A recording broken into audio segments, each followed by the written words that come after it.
Coming to you from a studio somewhere out there.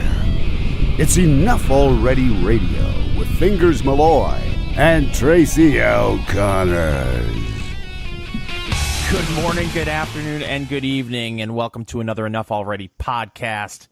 My name is Fingers Malloy. Her name is Tracy L. Connors. Hello, Tracy. Hello, Fingers. So it has been really a bad weekend for the media.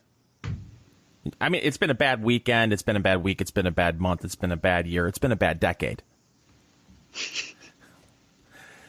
But it's been a bad weekend. Can we agree on that? We can. We had the BuzzFeed piece that exploded. And for those that aren't familiar, if you've been fortunate enough to not be following any kind of media, which I highly recommend nowadays, don't watch TV. Just stay in blissful ignorance. That's what I say, Tracy. But there was a piece in BuzzFeed saying that President Trump directed Michael Cohen to lie to Congress. Mm-hmm. And the mainstream media, particularly MSNBC and CNN, had a field day. This was the road to impeachment, Tracy. All roads lead there. Then Mueller's team comes out and says, well, that story's not accurate. And so everyone that was running all aboard the impeachment train, they had to take a step back this week. Well, now there's a story, Tracy, that went viral, and it almost felt like it was a way to pivot away from the BuzzFeed story to focus on these kids at the March for Life. Tracy, have you seen this piece? Have you seen this story? Yes, I have eyeballs and an internet connection. Yes, but you may have unplugged. Right? Mm-hmm. You don't. Right. You're on top of everything. You're all over the media. You're all over Twitter, watching for stories like this. And you had this narrative being thrown out there by, and some conservatives were running with this, that there was these group of students that were at the March for Life, and they got into it with a Native American veteran. Yes, an elder, we're calling him. Oh, we're calling him an elder. Oh, yes. You haven't seen that? No, I haven't seen that. Oh, he's an Omaha tribe elder. Mm. So you'll see him referred to as the elder in a lot of the coverage. Oh, nice. And which sounds ageist, but but that's okay. Sure. When you're going after the red-hatted Nazis, you can basically use whatever language you want, and it's fine.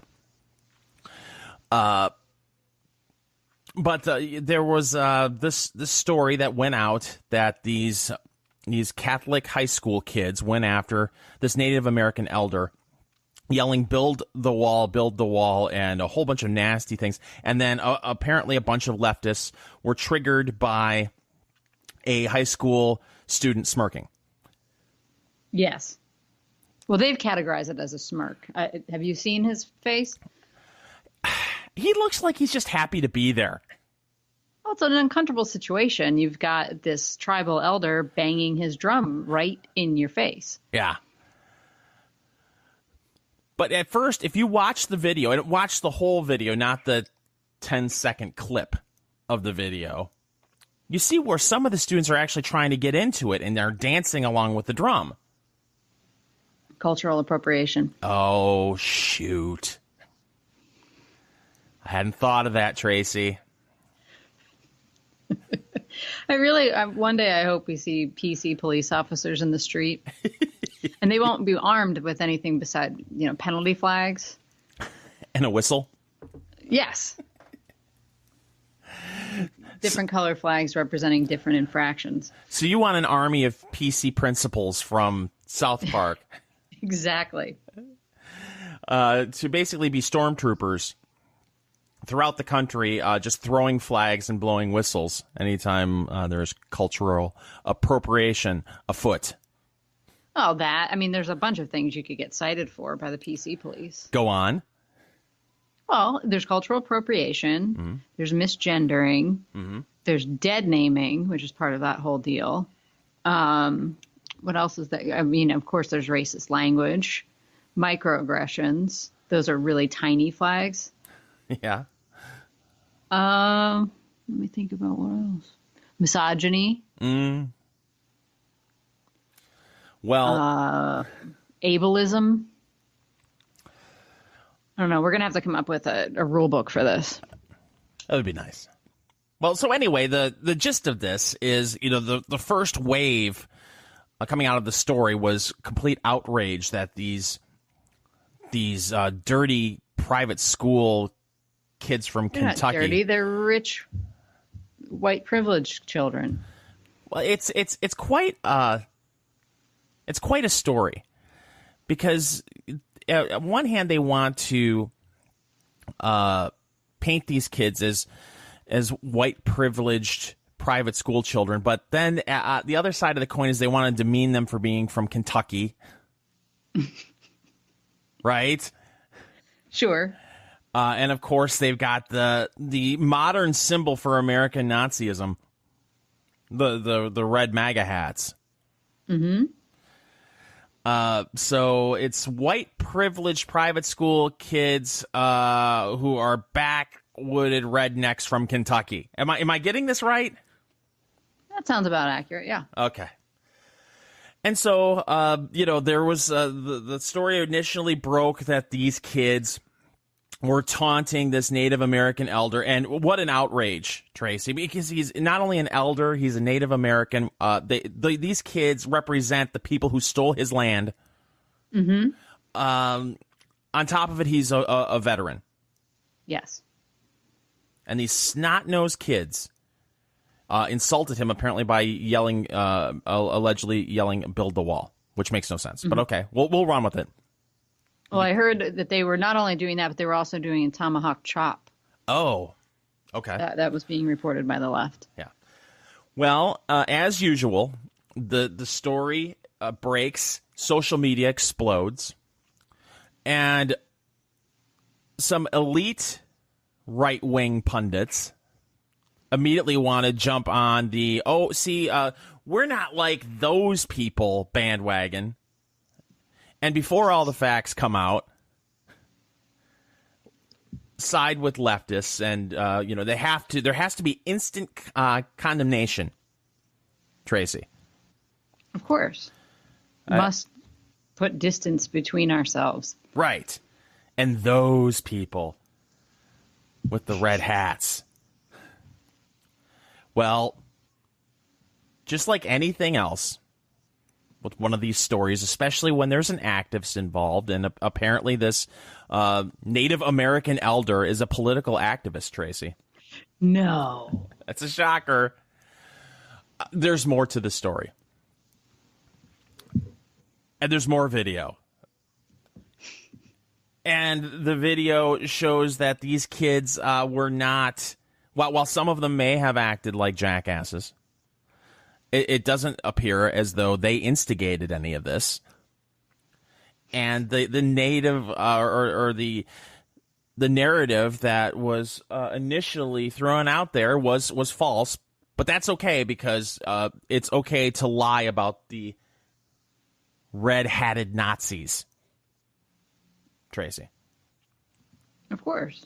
So you watched all this. What's your take on it? Well, I don't disagree with anything that you just said. I mean, I think you're right to point out that this happened at just an opportune time to cover up for the massive fail of the BuzzFeed bombshell dud. So we can distract everybody with something that looks very cut and dry. We're just going to have this one video. It's a super tight shot where you can't see what's going on behind our nice, kind, gentle veteran elder. And he's face to face with, and I don't know if you've seen this yet, but I'm sure it's not going to surprise you to learn that they have, someone's posted a side by side of our smirking, which I question, high school student and Brett Kavanaugh. I did see Say, that. look, we've seen this face before.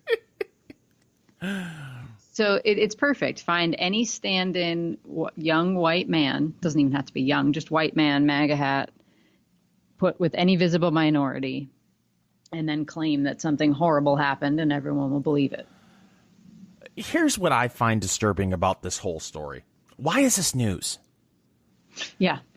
Say it really did go down the way the CNNs and the MSNBCs and the liberal activists on Twitter of the world say it went down. Why is this news? Okay, a group of people were a jerk to someone.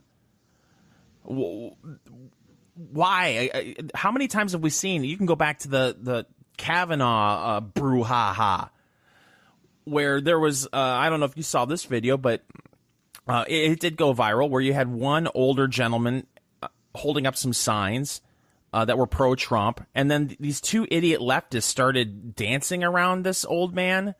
Mm-hmm. One woman was kind of twerking, and then she started to try to slap the signs out of the guy's hand. Why did that not go viral? I think we all know why that didn't go viral. Mm-hmm. Story after story that could go viral doesn't go viral because it doesn't jive with the mainstream media's narrative. Correct. It's really that simple. And if not for the internet, this story would stand today as it was reported on Saturday.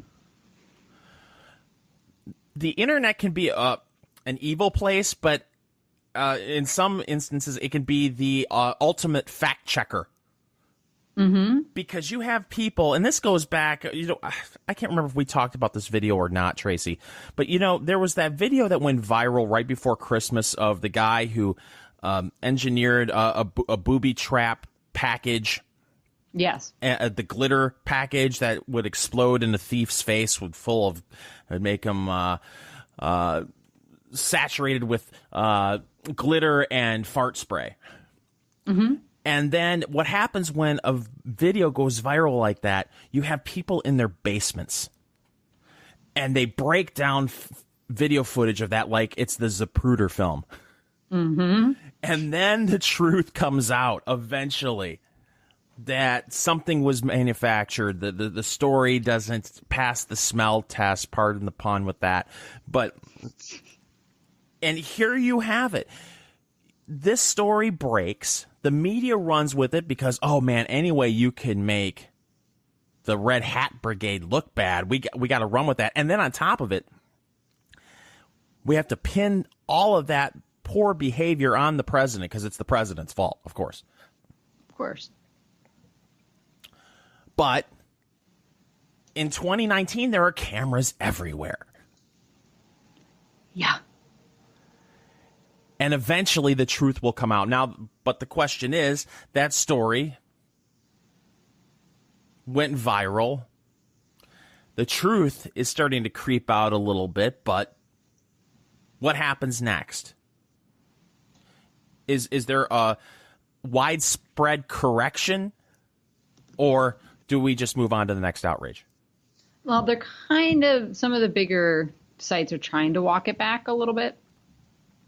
So CNN on their front page has a statement from the student, and I don't know. I guess everybody knows his name right now, but I'd rather not say it because these kids have already been screwed with enough. But so their top stories, it says the headline, "Video shows a different side of the encounter between a Native American and teens." And then they have an actual piece from the smirking teen in question giving his side of the story.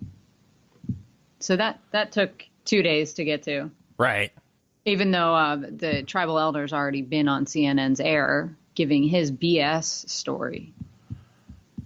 That's the thing that's maddening to me. Again, why is this news? But to go further with what we're talking about, like you said, one side of the story pushed all over CNN for a day? A day and a half, at least. Yeah. And there's some CNN commentators that are still pushing it. Not much of a rebuttal. No. This weekend, between the BuzzFeed piece and this story has really made me even more militant in my dislike for the mainstream media.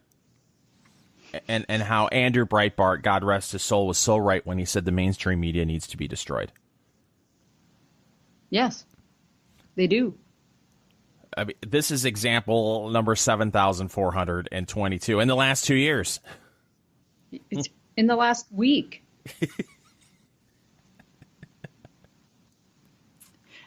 And you keep thinking that they'll learn to wait a second. Right. And see how things play out. Nope. Well, that's the thing that's so baffling to me about people on the right that jumped on this bandwagon. And a lot of it was the people in the bubble, the New York, Washington, D.C. talking head bubble, and plus the people who on Twitter who claimed that they didn't want to be elitists 10 years ago, who now desperately dry hump the leg of these elitists because they, for whatever reason. Much of it, I believe, is because they're so horrified of the people who Trump brought into the big tent. Yes. You know, they're all big tent until they weren't the ones handing out the invitations. The tent was crashed. Yeah, they lost their bouncer. So, but you would think a lot of these people that I saw on Twitter who initially jumped on this narrative, jumped on the we hate the Catholic schools. By the way, if we were playing the identity politics game, we should be pointing out the anti-Catholic bigotry that's going on here, Tracy. Mm-hmm. But we won't go down that road. But it's amazing to me to see these people on the right who are media savvy, who could not take 5 minutes to sit back and say to themselves, wow, before I offer my lava hot take about this particular issue, maybe I should wait to see if there's more video footage. Well, even the initial video footage, which was, 20 seconds or something? Yeah. Less than a minute, I think. I saw that before seeing the entire video. And I even with just that, I thought, what the hell is the big deal here? That kid doesn't look like he's threatening him. He's kept his arms at his side and had an awkward smile on his face, because what else are you going to do? Well, and if you see the whole video at first, like I said, our Native American elder friend is pounding the drum, and you see these kids kind of dancing and, having a good time and happy to be in Washington, D.C. in general. They just went to the March for Life, which, by the way, received next to no coverage again. And the only way that they will receive any kind of coverage is if some sort of liberal activist will take 10 or 15 seconds out of a Ben Shapiro speech and try to alter it in a way that makes it sound like Ben Shapiro is completely for baby Hitler, and he's adopting baby Hitler, didn't you know? Yeah, and he's gonna time travel back and adopt him. Right. Yeah. It's no coverage of the March for Life except for these two separate incidents. Mm-hmm. It's amazing to me that these people will jump on this. Why not take a step back and breathe? But people just have to offer. They have to offer their lava hot takes in real time, and B, anything that they believe is poor behavior by a Trump supporter. They have to jump on the bandwagon right away to distance themselves, because they don't even want to be associated with anyone to wear a red hat to begin with. Mm-hmm. Elitist, Tracy. Yeah, they are, but I think that they're in for a world of hurt this time around. I'm not sure if you follow a gentleman whose Twitter handle is Barnes_law. His name is Robert Barnes, and he's an attorney, hence the Barnes_law. And he's offered to represent the kids and their families in multiple libel suits. Nice. So he's been collecting, and I know C.J. Pearson, everybody's favorite teenage GOPer, has also been crowdsourcing for people to find tweets from blue checkmark Twitter and and archive them of anything going after these kids. So he's built a giant Google Doc with all these tweets, and if you archive them, then even if they delete them, they'll still have access to them, so they can use them in court. But Robert Barnes has just been cracking me up by sending tweets at people saying, "Is this a good place to send the summons for you? Are you going to take this down, or what are you going to do here?" Oh, and go ahead. The tweets that were being sent by rabid leftists. Oh yeah, doxing these kids, saying things like that's a real punchable face. We need to burn this high school down. Simply amazing.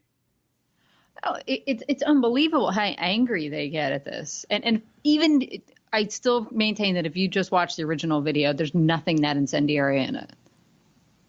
You have to have context put on top of it for you to make you angry.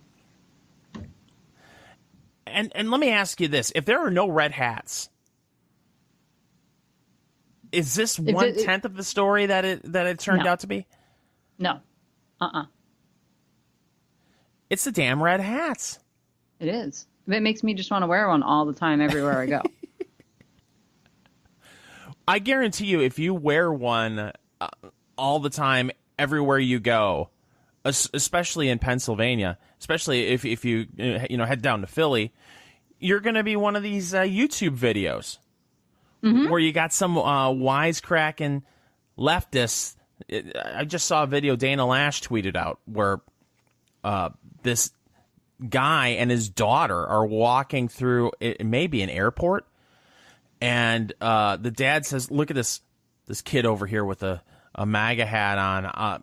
Looks at his daughter and says, "I will give you $100 if you walk up to him and slap that hat right off of his head." And she laughs. She walks over, slaps the hat right off of his head. He yells, "Trump sucks," and then they both walk away laughing. And I don't remember that video going viral. I don't remember CNN going nuts for 2 days. Damn. No, they think that's deserved. Yes, all those people have it coming. I mean, Antifa can put a lock in a sock and smack people around with it, and that would be totally cool. Yes. Those people have it coming. Well, that got no coverage. No. None. But this is why I've followed a group of people on the internet for years that are really good at digging into these kind of things, finding all the videos that exist and putting them out so everybody has the full context. So I would suggest, if anybody wants to keep on top of this stuff, I would say definitely follow Mike Cernovich. He's at Cernovich, and Tim Pool, who's at Timcast, CAST. And Tim has just been all over this. I'm reading his tweets, and he was saying, this was yesterday in the morning, that CNN claimed that the Black Hebrew Israelites, who we need to kind of talk about for a second here, a hate group, was referred to by CNN as black activists preaching about the Bible. So this is what precipitates this entire thing, is there are a group of Black Hebrew Israelites who have made the SPLC's list of hate groups. So even the Southern Poverty Law Center knows these guys are no good. Yeah. And I don't know if you have Black Hebrew Israelites in Indianapolis. I haven't done a search recently. Oh, okay. But I'll look and see if they have a Facebook page. Well, they're pretty, I mean, for a small group, I think I was reading earlier on the SPLC site, they estimate there are about 40,000 of them. Wow. So read more than white supremacists. I think that's fairly accurate. Well, I mean, if we listen, I don't know what the conversion chart is, but you know, 100 white supremacists show up for a nationwide rally in Washington D.C., and that means that the alt-right and white nationalists are taking over the right wing. Tracy. Yes. Yes. Meanwhile, you had how many? 40, 50,000? Something along that Wow. line, and I can't remember if that was the SPLC's numbers or if it's Wikipedia's numbers. Yeah, Wikipedia saying in the mid-'80s they thought there were between 25,000 and 40,000. Wow. So anyway, they believe that they are a lost tribe, I think, and that there's quite a decent population of them in Philadelphia. Okay. So I have witnessed their loveliness before. And I actually had a friend who is a real Jew. I'm sorry. These guys are Jews if they want to say they are. And she's a tiny little girl, but she has big balls. And she walked up to them because they wear Stars of David and stuff sometimes. And she was like, hey, I'm a Jew too. And they were like, F you, white girl. No, you ain't. And they just don't care. So they're known for being intimidating, and, you know, they hate basically everybody and all of the left's protected groups. Mm-hmm. So what happens is these boys who are involved in the video had walked by those gentlemen because they were having some sort of a protest outside of the Lincoln Memorial. And those kids were the Covington High School kids were going to meet their bus there. So that's why they're there. And they have a little run-in with the Black Hebrew Israelites who are picking on them, calling them all sorts of things, and really going after one black kid that was part of the school group. And they told him that he shouldn't hang out with the white kids because they would harvest his organs someday. Wow. Yeah. You know, sounds like stable, upstanding people that CNN said they were just preaching the Bible. Oh, of course. You and I have hung around a lot of white people over the years. Mm-hmm. I don't remember in our white people meetings any talk about harvesting anyone's organs. Do you remember this? With those, I think that's what goes on at those spirit cooking sessions. Oh. That takes me back. Yes. Oh, God.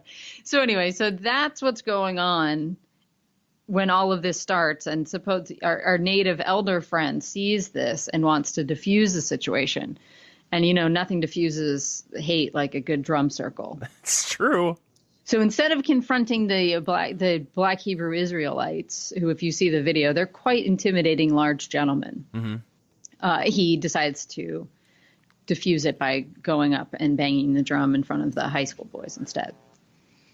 But though the existence of the Black Hebrew Israelites in the mix of all of this is kind of shoved under the rug and not acknowledged at all, which is interesting because how do you explain those guys? Nobody wants to defend that and get into the history of these wacky dudes who believe they're the real descendants. Journalism is dead. Yes. I mean, let's face it. To me, this sounds a lot like the Westboro Baptist Church. Yeah. I would agree with that. And if the Westboro Baptist Church were there spreading that kind of hate, I have to believe that CNN would not say, oh, these are just innocent activists spreading the word of the Bible. Mm-hmm. Journalism is dead. And it's troubling that it takes citizen journalists to break these stories open and point out how false they are, especially when you have platforms like Facebook and Twitter who want to silence citizen journalists. Mm-hmm. And yell at their fake news. Meanwhile, I'm watching CNN, and it for 3 days just ran with fake news. It was either the BuzzFeed story, and it was nothing but a bunch of talking heads talking about how this is going to lead to Trump's impeachment, to this Red Hat Brigade story, which turned out to be you know what I know you hate, but I'm going to say a nothing burger. Yes. And the thing that cracks me up, the first story, the BuzzFeed story, there was a roundtable discussion on Anderson Cooper's show, and the same cast of characters. I'm not going to get into their names because, quite frankly, I've gotten to the point where I don't even try. They're just nameless, faceless leftists going on and on about how NPCs? Going on about how their reporting is fair, and they may have jumped the gun on this one, but it in no way sullies their reputation. Really, it's BuzzFeed their reputation is hurt by all this. But, the fact that we talked about this story for a day and a half, and they make the leap from, there are unnamed sources to people are saying to, if this is true, the end game is, Trump is going to get impeached based on this. What really amuses me about this is there's no introspection. There's no, listen, we need to take a step back and examine how we report things. It is, we need to push the blame on someone else. We're doing just fine. The consumers of news understand that there are nuances here, and we weren't necessarily saying that this story is true. And it will lead to impeachment. We're just saying, if it's true, and the consumer understands that, we were sourcing someone else, and their sources were unnamed, and we weren't setting this in stone that the whole thing was true. And you're just watching this, saying, you for a day and a half, it was nothing but Trump's going to get impeached. But that's been the last 2.5 years. Yeah. Well, 2 years. We're now officially 2 years in, right? Yes. And that's been nonstop. Well, they were trying to, do you remember? They were trying to get people to flip their votes in the Electoral College. Yeah. And putting out stories about Russia even during the end of the campaign and then after that. These people make me want to get a Trump tramp stamp. No, you just need the red hat. I just need the red hat. I was not a Trump supporter. I didn't want Donald Trump to be president. He wasn't my first choice, my second choice.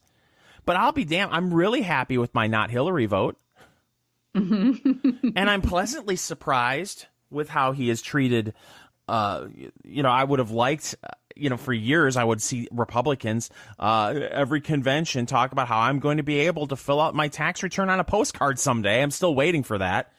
But the fact that we got a tax cut, that's nice. The regulations are being cut. The fact that the government's been shut down for a month, I'm just loving that. So I'm sitting back eating my popcorn thinking, hey, this ain't all half bad. But these people on the left and the mainstream media turn me into someone who feels like he needs to defend Donald Trump 24 hours a day. And I don't want to be that person, but damn, this is getting outrageous.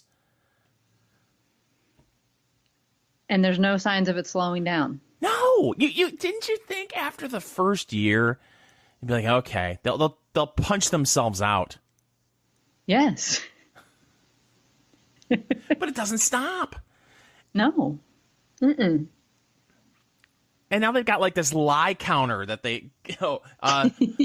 Donald Trump has lied 8,200 times since he's been president of the United States. And it simply amazes me that people will watch this. Look, the guy has told some whoppers. I'm not going to sit back and say he's been totally truthful. He hasn't been. But these kind of statements that he has made, previous presidents, it was called spin. Oh, listen to the spin coming out of the White House. Now it's a diabolical lie, Tracy. He's a liar. Oh, the things he's lying about. Look what he lied about today. It's like, that was spin. When Barack Obama was saying stuff like that. Now it's a dirty, filthy lie from a disgusting liar who lies. And he should wear a sweatshirt that has liar printed on the front of it. It's crazy. No, and I mean, to the point where I don't know if you saw it or not, but I think it was the Washington Post. The morning after Trump had the Clemson team at the White House and served them up for that beautiful banquet of all of your favorites. Yes. Fast food. They had one of their reporters must have written, 2,000 plus words. The headline was something like Trump's extravagant dinner for Clemson players. I'm thinking, fast food, extravagant. Those two things have nothing in common. But they wanted to fact check him because he said he got 3,000 hamburgers or something like this. So they did an infographic of the table setup. You think I'm joking? I tweeted it out. I'm like, this is insane. How much time was spent on this? And then we were going to tally up how much everything costs, and they were trying to do estimates based on how high things were stacked, how many hamburgers there actually were, and it's just like, oh my God, can you imagine getting excited about writing something like that and sitting there and doing that? Because that had to have taken hours. Oh, but we could catch them in another lie, Tracy. Of course. I'd like them to start running a lie counter of their lies. Yeah. The thing that I keep going back to during this whole shutdown debate and the wall debate is how all you have to do is go to your Google machine. Mm-hmm. And under a video search, type in Chuck Schumer and border fence or wall, and you could see him giving a speech while President Obama was president, and he wants a wall. And now that President Trump is President Trump, and he ran on the wall being it was a major part of his campaign. Now Democrats find walls immoral, and you don't see anyone from CNN or MSNBC sticking a microphone in Chuck Schumer's face and saying, "Well, I was on my computer this morning, and I saw a video of you not too long ago saying that you wanted a wall, and now all of a sudden you're against it. Why was it okay back then, and why is it not okay now?" Don't you come across as kind of a hypocrite? Kind of a flip-flopper, Chuck? What gives? No. Can't have that. No. Crazy. No, and I guess the only way to get them to do that is Trump just tweeted nonstop those clips. That's what I would have... And didn't tweet anything else. Oh, if I were President Trump, I would have taken that Oval Office speech, and I just would have had a monitor behind me. And played Chuck Schumer talking about how he wants to... You know, I agree with the honorable senator from New York. I believe we should have a wall. He's exactly right.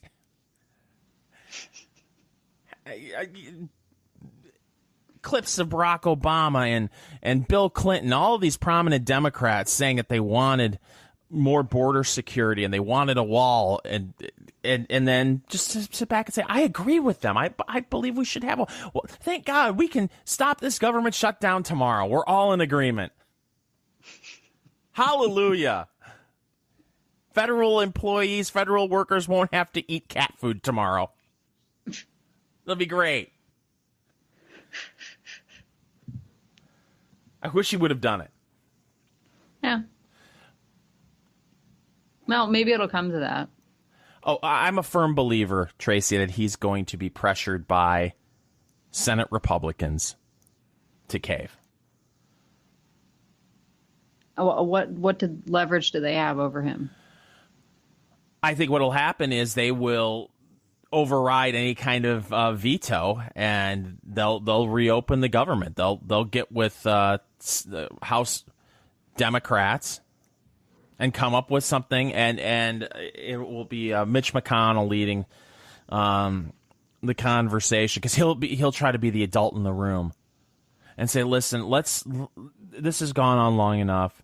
We have agreed that we will tackle the immigration issue after the government has been reopened. I don't know. If they give away that bargaining chip, they're done. If they say we're going to open the government back up, it's over.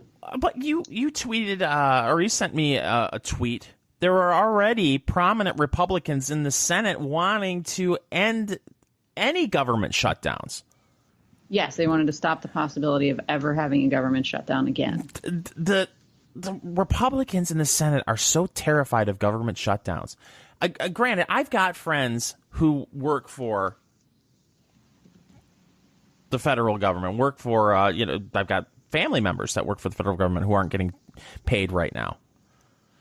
And the funny thing is that one is a TSA agent, and the head of the TSA, I think we talked about this, sent a letter out from the Department of Homeland Security saying, hey, listen, there's a government shutdown right now. I know you'll understand that Sally isn't getting paid right now. As if, just showing them a letter from someone in Washington, D.C. is going to get the bill collectors off your back. Well, first of all, nobody's out bill collecting when you're only 15 days past due or whatever. Yeah. You don't get turned over to collections until you're at least 90 days delinquent. Shh. I worked in collections for 3 years. I know these things. Yeah. Oh, good. That's good to know. I got at least my car payment. I can go another 75 days. Okay, good. Got that jotted down. But I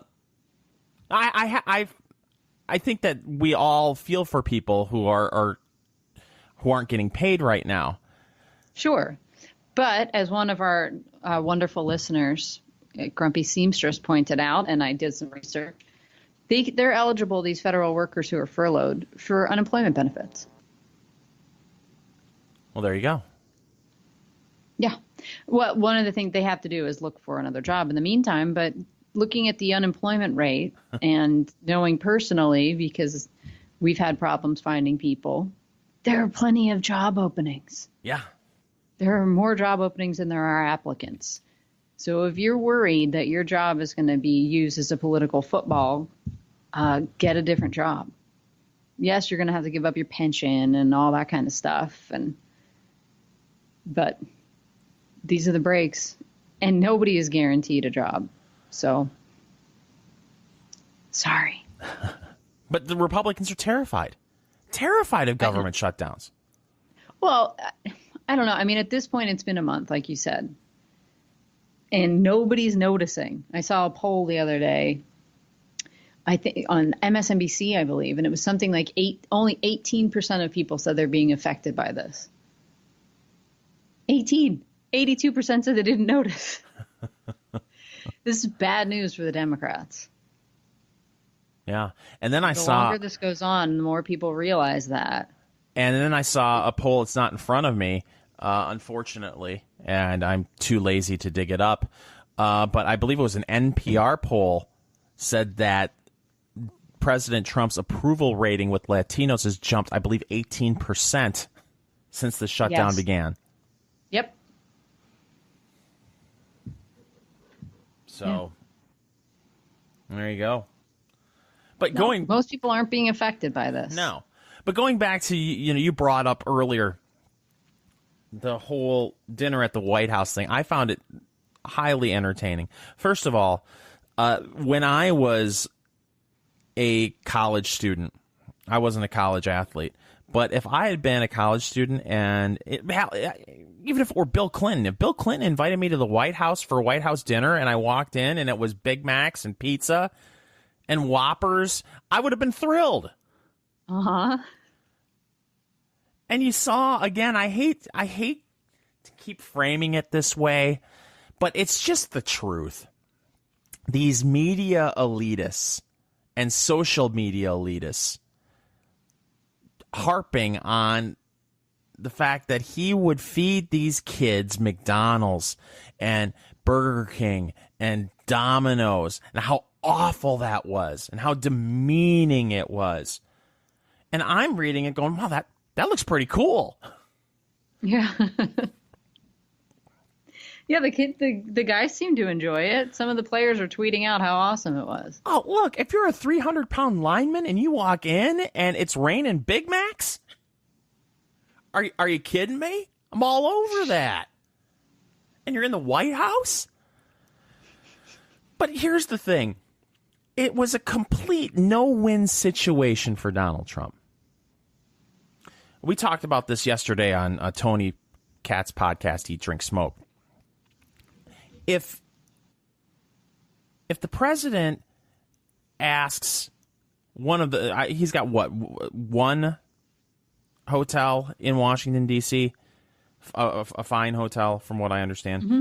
If he asks that hotel to cater the event and he has all this expensive food, then Donald Trump is insensitive to federal workers who are struggling to pay their bills while he sits in the White House eating expensive catered food with college athletes. Mm-hmm. And then he's a dirtbag for that. It was a no-win situation. I think he handled it very well myself. And once again, pointed out how out of touch a lot of these people are. Well, I mean, every situation for him is a no-win with the press, right? Yeah. There's nothing he can do that they will approve of. I mean, think about what you So why said bother? earlier. Think about what you said earlier, that they had someone actually write a story about how many burgers were on the table.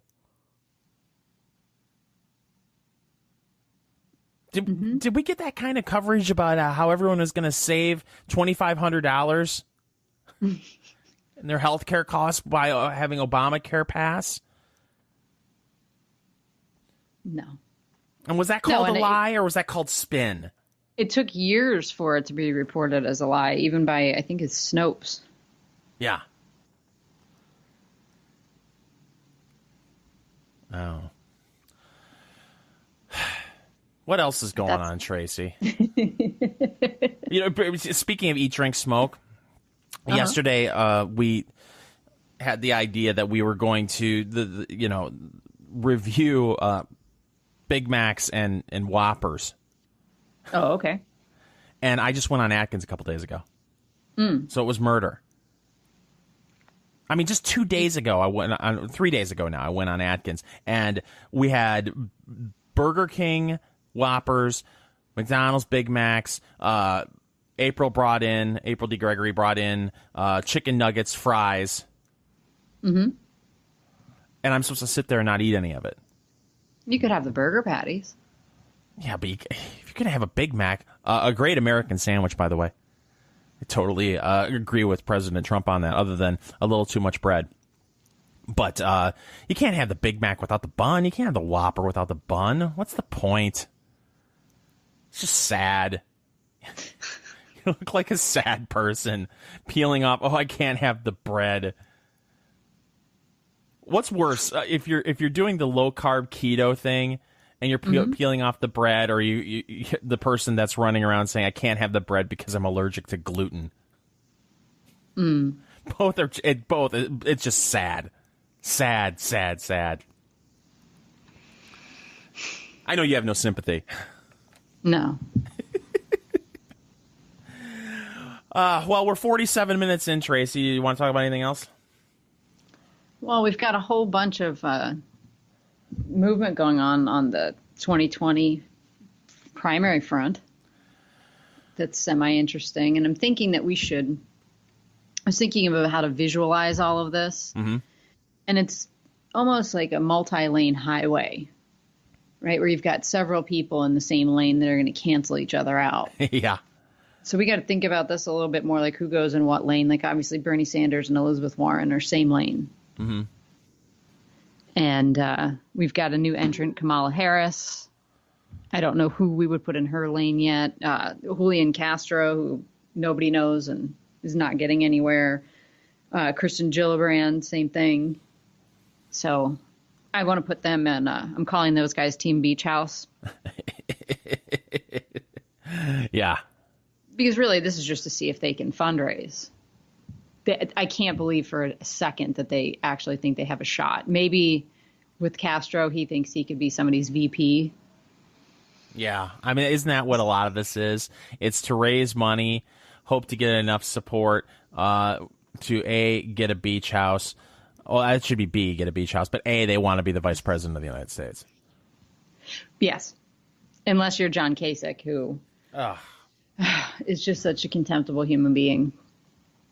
But he now, I guess, is a CNN analyst. Oh, thank God. Because everyone, when they wake up in the morning and something major happens in the world, think to themselves, I wonder what John Kasich's hot take is on this. But I've got a story from The Hill that he is fundraising off of his new CNN job. Of course he is.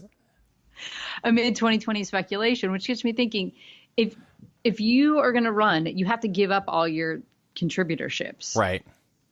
That's always one of the early signals, right? Somebody's running because they've resigned from whatever news outlet paid them to pontificate. Yeah. But no, Kasich's doing it the other way around, where he's going on CNN and then he's just fundraising and is going to use it as a platform. Oh, my God. The only thing I want to see from John Kasich on CNN is I want to watch him eat spaghetti. Oh, That's it. that was so revolting. Did you know his dad's a mailman? No, didn't know that. Good God. Crazy. If he could run for governor of Ohio again, he would lose. And this cat, oh yeah, and this cat thinks that he's gonna somehow. Look, at this point, I firmly believe he knows he will never be president of the United States. But if he could somehow screw President Trump out of a re-election, Yes. that's what motivates him, and he would be a hero not only to the Never Trump gang, but on the left as well, until he said something right-wing on CNN after the campaign, and then, you know, he would be hated again. But still, that's what drives this guy. I mean, and so many of them, you know, if you pump them full of truth serum, the Mitt Romneys of the world, the John Kasichs of the world, the Jeb Bushes of the world, the idea that they will never be president of the United States, and this rube, people are walking up to this rube and saying, "Good morning, Mr. President." It grinds at them in a way you and I will never know, because we aren't narcissists like these people are. I mean, you have to be completely crazy. You have to be completely unhinged, as far as I'm concerned, to crave to be president of the United States. Yes. But in a lot of ways, we've been watching how this unfolds. It almost feels like a get-rich kind of quick scheme. Mm-hmm. Oh, the payoffs are huge. So maybe they aren't so dumb. That's why Team Beach House is a thing. No. Well, this is why we need to start Scam Pack. This needs to happen. We need to start. Yeah, but we would go to jail for this. That's true. But I'm not so sure. I mean, I can't tell you how many fundraising emails I've gotten over the years that are just complete garbage. And somehow, what it seems to happen is they target the elderly, and then the elderly will open up their pocketbooks, and moths will fly out of the pocketbook, and they'll pull out their checkbook and send $10 to whatever Scam Pack wants to draft a candidate that will never run for office. I can't tell you how many times. A couple of years ago, I got an email saying we need to draft Laura Ingraham to run for the Senate. Yes. Or draft Sheriff Joe. Or what was what's the sheriff's name from Milwaukee? Oh, David Clark. Draft David Clark to run for said office, and it's send us $5. Yes, and then we'll just use that $5 to hound him incessantly. Yeah, that's what I don't understand. What's the money going to be used for? I don't know. Aside from sending out more emails and snail mail to get more money. To listen, you need to send me your other friends' email addresses, and you need to send me the $5 so I can build my beach house and build up my email list. This whole thing is a grift. Yes. The whole system. 100%. Elect me to be president of the United States so one day I can be worth $250 million. All you need to do is be Speaker of the House. She's worth at least $100 million. And again, the media completely taking a nap. I would have a lot more. Listen, I have respect for the media, the way they're going after Donald Trump, if they go after the next president that way, regardless of party. Yeah, that won't. No, that won't happen. But I would be fine with it. I'm fine with them digging into Donald Trump's past and being hard on him as he governs. That's fine. But don't take an 8-year nap if the next person's a Democrat and gets 2 terms. Stop it. But the whole thing's they're going to. Yeah, I know, but the whole thing's a grift. Why isn't anybody going up to Nancy Pelosi and said, you've had a 3-decade run in politics? How are you worth $150 million? How is that possible? Please explain this to me. Nope. Don't hold your breath. No, but I got to sit back and listen to Nancy Pelosi bitch and moan that we need to see Donald Trump's tax returns? How'd you make your money, Nancy? Shh. It's sexist. I'm sorry. I apologize to. Will you be a representative of all women for me to apologize for being a sexist pig? I apologize. I can do that. Thank you. It's a heavy Apology burden. accepted. I know. But speaking of these grifts, I saw a story this morning at the Washington Free Beacon. Hillary's dark money group relies heavily on 6 donors and campaign money. And I thought, what? She's got a new grift. Oh, good God. I mean, so, go ahead. She's got a 501c4 now. In which 501c4s are nonprofits that don't have to share who their donors are, that are allowed to do political work, but the donations are not tax deductible. Okay. So if you follow all that. Anyway, so she started as what they call a new dark money nonprofit that was launched after she lost. So April 24th, 2017. It's called, what is it? Onward Together. Of course. Who could be against that? I know. How inclusive. Oh, it's so funny. It was incorporated by Mark Elias, who works for Perkins Coie, who's a big law firm that's been involved in like the dossier stuff and all kinds of things. He was her campaign manager, and I also believe he was one of Christine Blasey Ford's attorneys during the Kavanaugh hearings. Okay. So they've taken in $3.1 million since they started. And some of it's money, what was it? Her campaign committee gave $103 million of that. So we're just moving money around. Right. And this is how you get the beach house, right? You just, there's money left over in my campaign. What do we do with this? So that's the bulk of the money that they have, of the $3.1 million. And the rest of it's kind of boring. They gave a little bit of money out to people. Some rich people gave them some money. But my favorite part of all this is the very last paragraph. They start talking about who's getting paid for this thing. So the person that's the principal or the president of this is getting $0 as a salary. The director gets $0. Okay. Guess who's getting paid $45,000 for 15 hours a week of work? Well, you throw that out there, and people, I hear that and would automatically assume Hillary, but is it Chelsea? No. Think harder. Who was the hardest working woman in Washington? Uma? That is correct. Wow. I always think that Huma Abedin, Huma, yeah, Uma has the really the sweetest gig. Yes. In the history of gigs, but then I think to myself, yeah, but you never know when you're going to wake up and have a hitman standing over you. Or you have to wake up next to Anthony Weiner when he gets out of jail. Oh, yeah, there's that. Man, yeah. Why doesn't she divorce him? I don't get it. I have no idea. She's political hot. I mean, she's hot for a politician. If you could call her a politician, but in the political world, she's a good-looking gal. I'm sorry. Oh, I'm objectifying women. I apologize, Tracy. Apology accepted. But Anthony Weiner, you tell me, good-looking guy? Oh, no.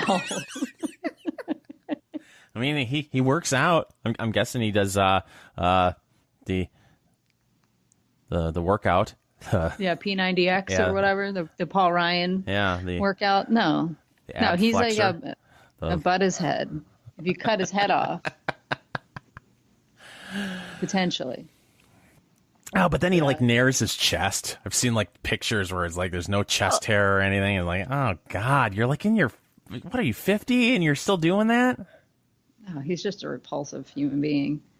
So no, there's nothing redeeming about him that would take him from being the disgusting lizard-looking person to, I can look past this because he's such a wonderful, kind, loving, caring person, upstanding citizen. Could have been the mayor of New York. Would have been a better mayor than the guy they have right now. Potentially. I love that they keep finding a way. Hillary always finds a way to make sure Huma's getting paid. $45,000 for 15 hours a week of work. Wow. That's unbelievable. Now, I'm no mathematician, but I think that's $3,000 an hour. Is it? Yeah. Huh. Jeez, the kind of work that she must be You're doing right. for $3,000 an hour.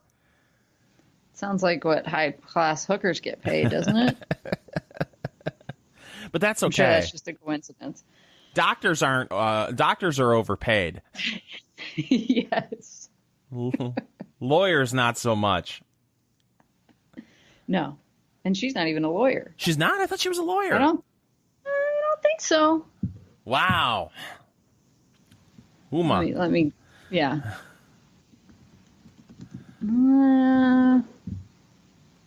Let me see what Wikipedia says. No, she just has a BA from George Washington University. Wow, that's a good school. Graduate from George Washington University, and someday you'll make $3,000 an hour. Oh, she's born in Kalamazoo, Michigan. Huh. Oh, there you go. Fellow Michigander. Well, now we're an hour in, Tracy. Yes. What do you think? I think we've covered just about everything. We've got some exciting news coming shortly here for the Enough Already podcast, but we're not going to break it just yet because we got to make sure we can do it. But coming soon, I'm telling you, we've got some exciting news. Am I overplaying my hand here, Tracy? It's exciting. No, it's pretty exciting. Yeah. Okay. It's exciting. See? Huh. Tracy L. Connors, who represents all women, is telling you that it's exciting news. Until then, you can find the Enough Already podcast on Stitcher, SoundCloud, iTunes, BitChute, YouTube. Am I missing anything? Google Play, tune in. Look at that. And we've got our site back up. Yes. We're going to start posting stuff on it, too. EnoughAlready.us. Taking it back from the clutches of the Russian bots. That's right. I did put a note on the front page of the site about that. You did? I should check that out. Well, it's buried on there, but we're protected by Russian bots thanks to SiteLock. Wow. Okay, so check that out. Well, she's Tracy. I'm Fingers. We'll be back soon with another Enough Already.